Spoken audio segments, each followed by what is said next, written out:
All right, hey everybody. Live stream is a go. I think this is all working. So we'll find out here. See if anyone, yeah, is on there. So anyway, we are online. So today, well, for one, I'm Brent Powell, and I'm a filmmaker, photographer, web maker. I do lots of different things, but anyway, I am a. Let me get some things queued up here so you can see it. My name is Brent. I tell stories, still moving, audio, video. I like it all. But yeah, I kind of wanted to get on here today because I have a new piece of kit that I want to unbox and show everybody. So I want to do that in front of you. But if you're wondering who I am and what I do, I make images, I make things. I also work for Headwaters Economics as their web and media producer. So I do a lot of things media, and I love my job. So anyway, I just want to get out there. I want to start doing these a little bit more regularly. I am incredibly unpracticed at this, so please give me some gentle feedback in the comments if you would be so inclined. So anyway, I'm going to get going here, and yeah, I'm going to show you that. So anyway, this is my website, brentwpowell.com. Outdated, working on updating it with some of this content, but also a little bit about me that's on there, as well as other ways to see my stuff. And one of those being, of course, Instagram, Brent W. Powell, actually Brent W. Powell on all the socials. So anyway, if you would like to follow me on those ones, that'd be great as well. So what do I have today? What do I have today? Well, what I have today is the Atomos Atomex cast here in a brand new box. Just got delivered this morning, and I wanted to go take a look with you. Now, I use the Ninja V monitor. It's actually back over here. And I actually have a little side angle here for you. So you can kind of see multiple angles of unboxing, but I kind of wanted to make sure you could kind of see what's going on here. But you can see Ninja V back there, and so why did I get this thing? The main reason why I got this thing, as you can see, I already have a switcher running. I have a Blackmagic A10 Mini Pro. That's actually my work Headwaters one, and I kind of want something personal because I have a lot of things planned here in the next upcoming year that I really want to do, some educational content, and I just need to lower my barrier to get it out there. And one of those is using live streaming to do that. I love editing. I love editing probably a little too much, and it takes me a little too long to actually do this stuff. So so let's go ahead and dive in on this guy. I'm gonna go switch back to the lovely top view, and let's make sure I have side view. That works too. So that way we can kind of go back and forth between those. So let's go ahead, open this guy up. Let's see. The corner here with my nice dull knife that I have here. So in case you're wondering what this is a 4-input HDMI switcher that works exclusively with the Ninja V and V Plus line of monitors. This guy that's back here, you can see back here. So yeah, let's go ahead and let's open it up. I'm gonna go open this guy, and yeah, I like Atomos boxes. They're very Spartan and simple. So yeah, this is kind of a simple device here, as you can see. And yeah, let's see. We got a USB-C cable that comes in the box. And it looks like we have our little pool adapter. This is for your Atomos SSDs that go into the back of the recorder for that. So that's it. I mean, that's super simple. And then of course we have our little monitor here. So let's of course get all this stuff aside. Put that down on the ground. Let's see here. We have, so yeah, the switcher, manual thing. That's an old dirty cloth. I'll push off to the side. And then we have our little thing that goes to the SSDs. I don't know if that'll work with the caddies or not. I have a couple of them over here. Let me pull one out. We can kind of see. No, that doesn't. That's not going to work with the caddies, which is what I have currently. But anyway, we can go a little bit further on in. So yeah, let's take a look at this guy. So we got the unit. It's pretty easy. We have some buttons here along there, switching. We got our function buttons along the back. We have our USB-C. Let's kind of here. Let's get that better for you. USB-C. We got program output. In 1, 2, 3, 4, and of course our power. Now it doesn't come with a power adapter, but here's the thing: is if you own a Ninja V, you have the power adapter, and I actually have that here right now. Oh, let's grab it. So this guy right here, this is the power adapter, the battery eliminator that comes with the Ninja V. So you just unscrew this guy out of there. Pull that out, and then you grab it to the back side here, and you screw it in, and you got yourself a powered unit here. Now, let's see. Remember, yeah, this thing flips up, I think. Does it? This is the first time. Oh, it screws in. Nice and secure. Oh, there it goes. Oh, nice spring action. That's kind of nice. All right, so let's go down to, let's grab our Ninja now. Let's go. See, I don't need this battery in there anymore. And now we can go grab this guy. And just, I think, slides up like this. Or do we go in a little bit like that? Then this goes in like this. Put that in there. Look at that. Look at that. That's kind of fun.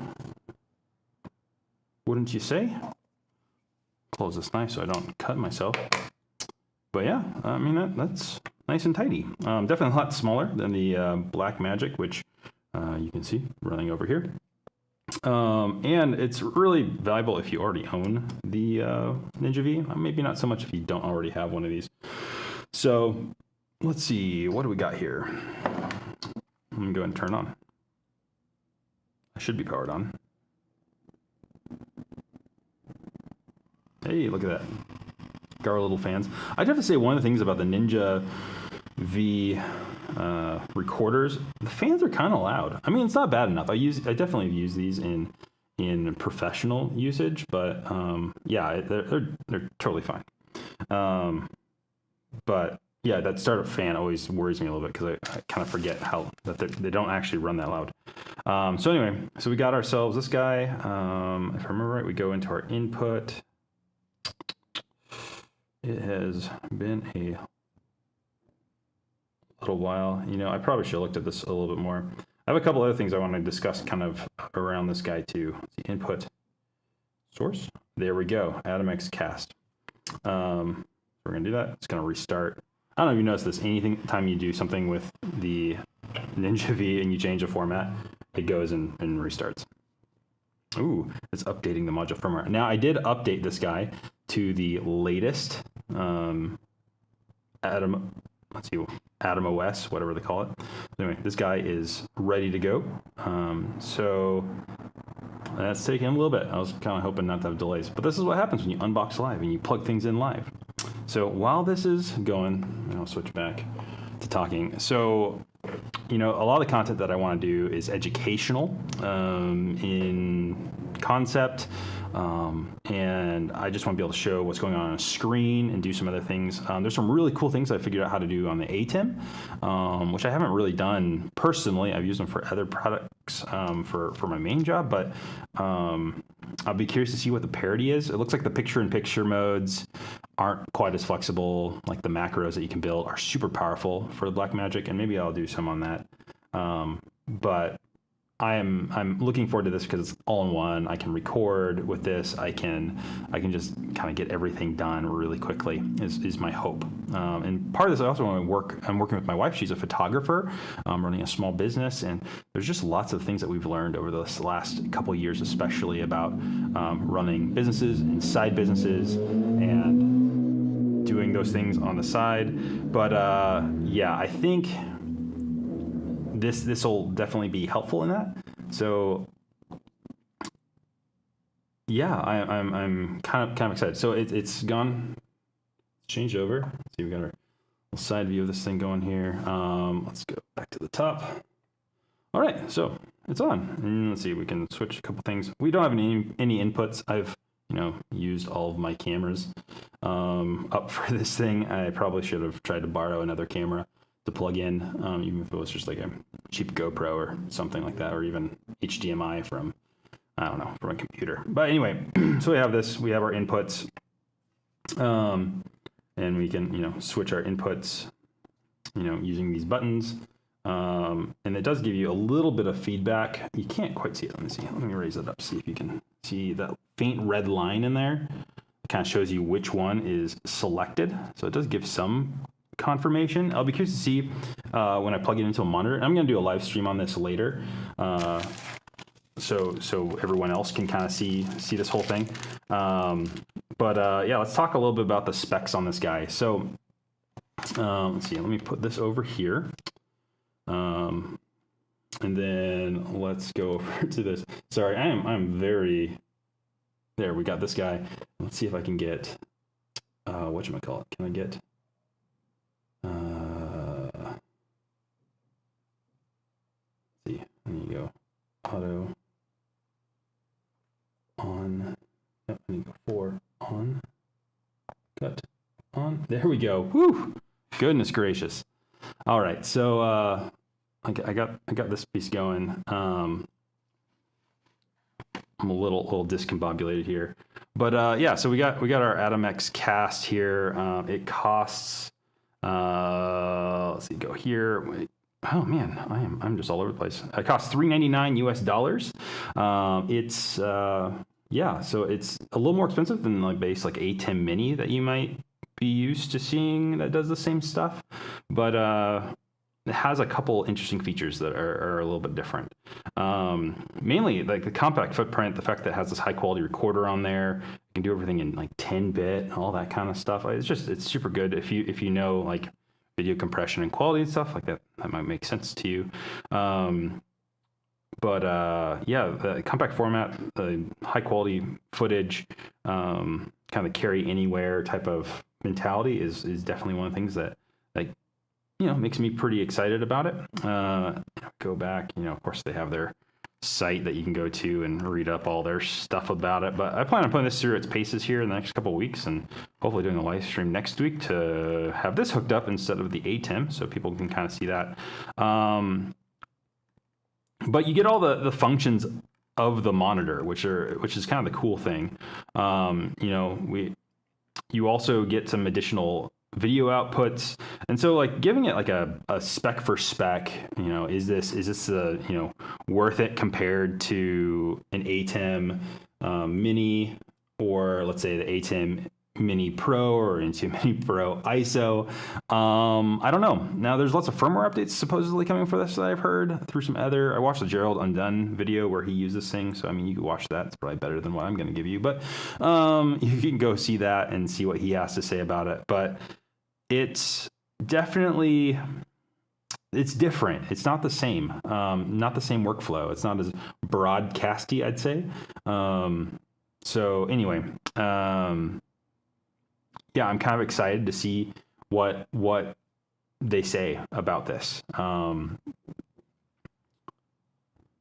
Let's get back to the top-down view. So, of course, we got our inputs. This is an HD, 1080p. I think you can do up to 60 frames per second. And one big area that kind of differs from the ATEM Mini Pro, at least, is that it is USB-C output, not Ethernet as well, which is super nice to have the Ethernet as it's a dedicated streaming device. You don't necessarily need to have a computer, which is kind of nice. Although with a computer, you can do some pretty cool things. So, we have, these buttons. The other thing that's kind of cool about this is you can switch, kind of as you're going. So you could technically have your switcher, by tapping on the screen, but also be controlling your picture-in-picture audio overlays, all that kind of stuff.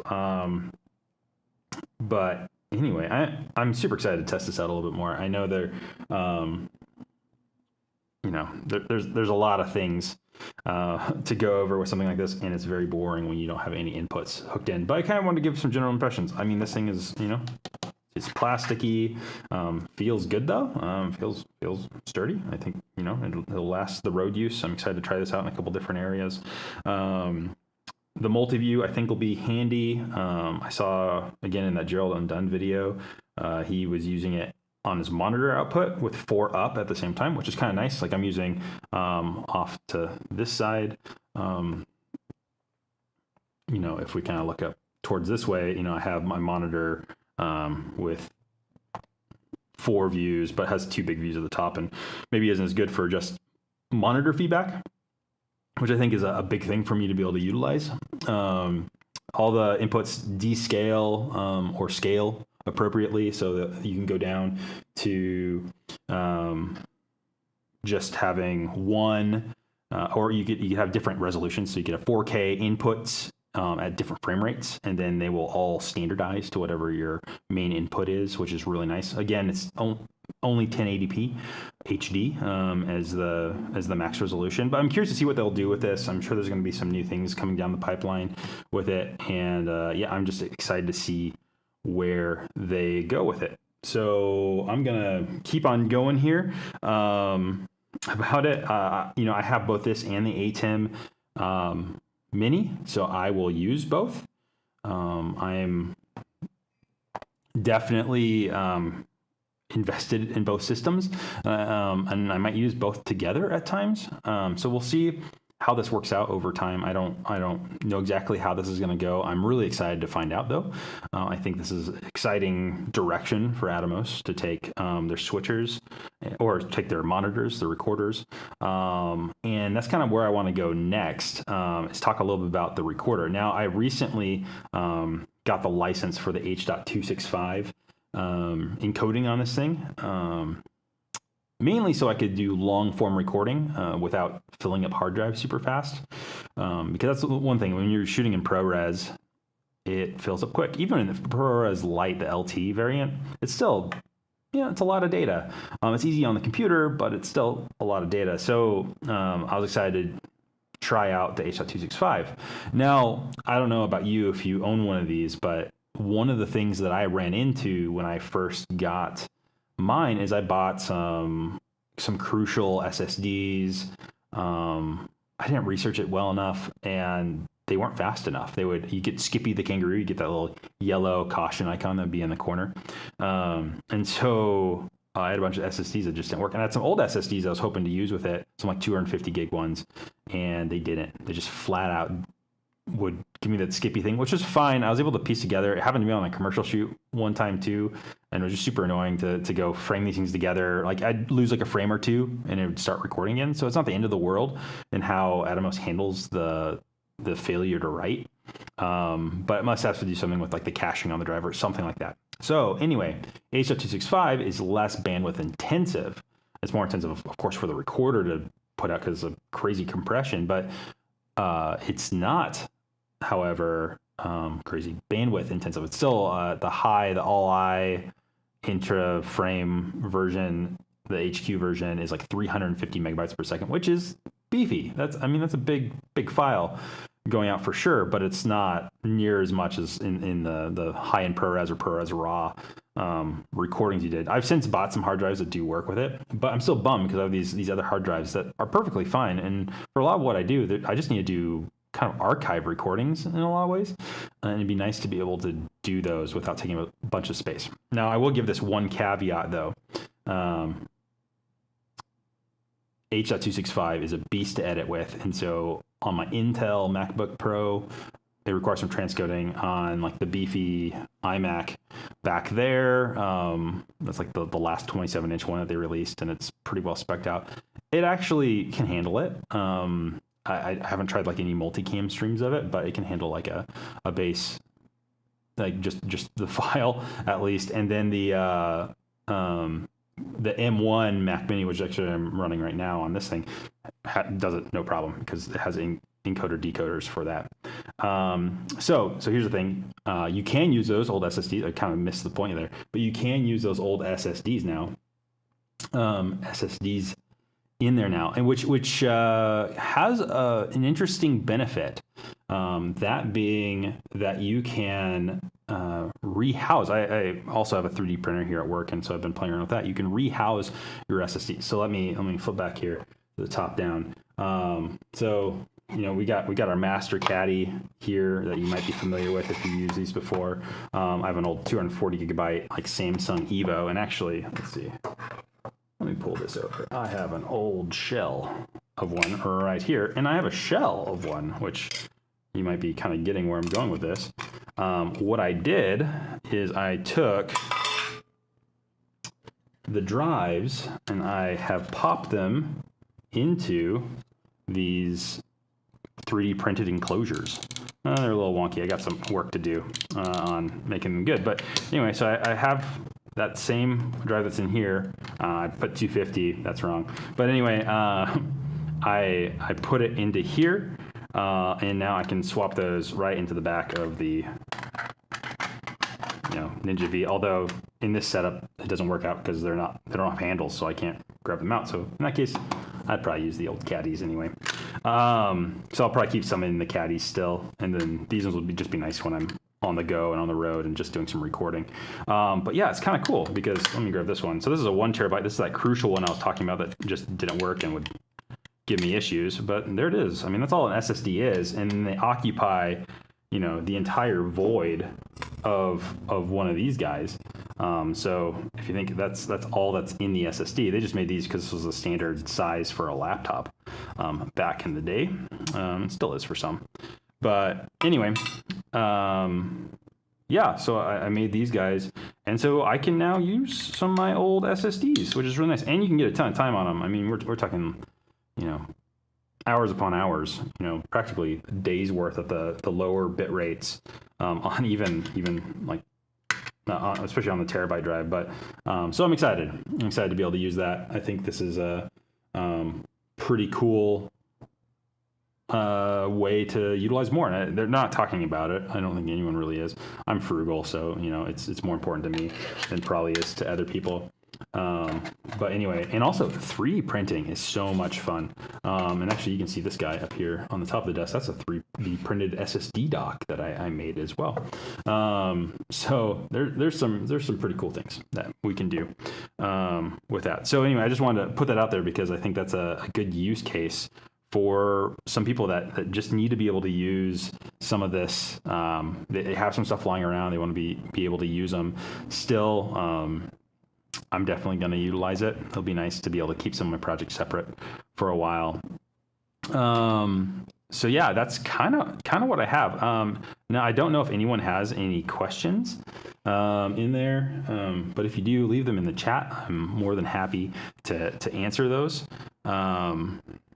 I just managed to close out my entire Windows. This is like the failure of me not live streaming very often. And of course, I'm running into like all sorts of weird little things here. There we go.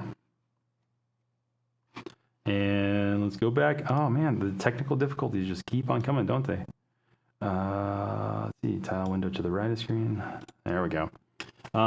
So I'll leave you with that. This has been a bit of a shamble for me, but I just wanted to share this. I want to start doing these more regularly, and I wanted to just try my hand at doing something a little bit different. So these will be short, hopefully. Next one will probably be on using this grand little new device here, hopefully with a good practical thing. And then hopefully after that, we'll actually be producing some content. If you want to know anything about it, just let me know. Like I said, put it in the comments below. Be happy to answer your questions. Yeah,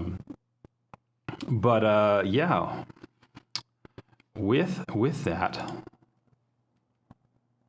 I just wanted to kind of once again plug myself, as well as kind of where to find me. So you can find me on, of course, here on YouTube. You can subscribe. You can also go to Instagram and find me there. And let's see. You're not seeing anything because I'm typing on a screen that you can't even see. And let me go back here. And, all right, Instagram telling me I don't want to log in. I want to show you my lovely wife that it doesn't want to show me. Okay, cool. Thanks a lot, Instagram. So yeah, so there I am. As you can see, I've been getting a drone videography and photography lately. Oh, come on. Oh, there it is. There she is. And then there's my wife, Jessica Powell, and she has her own business, Jessica Powell Photo. Follow her on Instagram as well. You can see she's a super, super awesome photographer. But anyway, enough about that. You can find me at all the things with Brent W. Powell. And I hope this finds you well. And again, if you have questions, let me know, and I will see you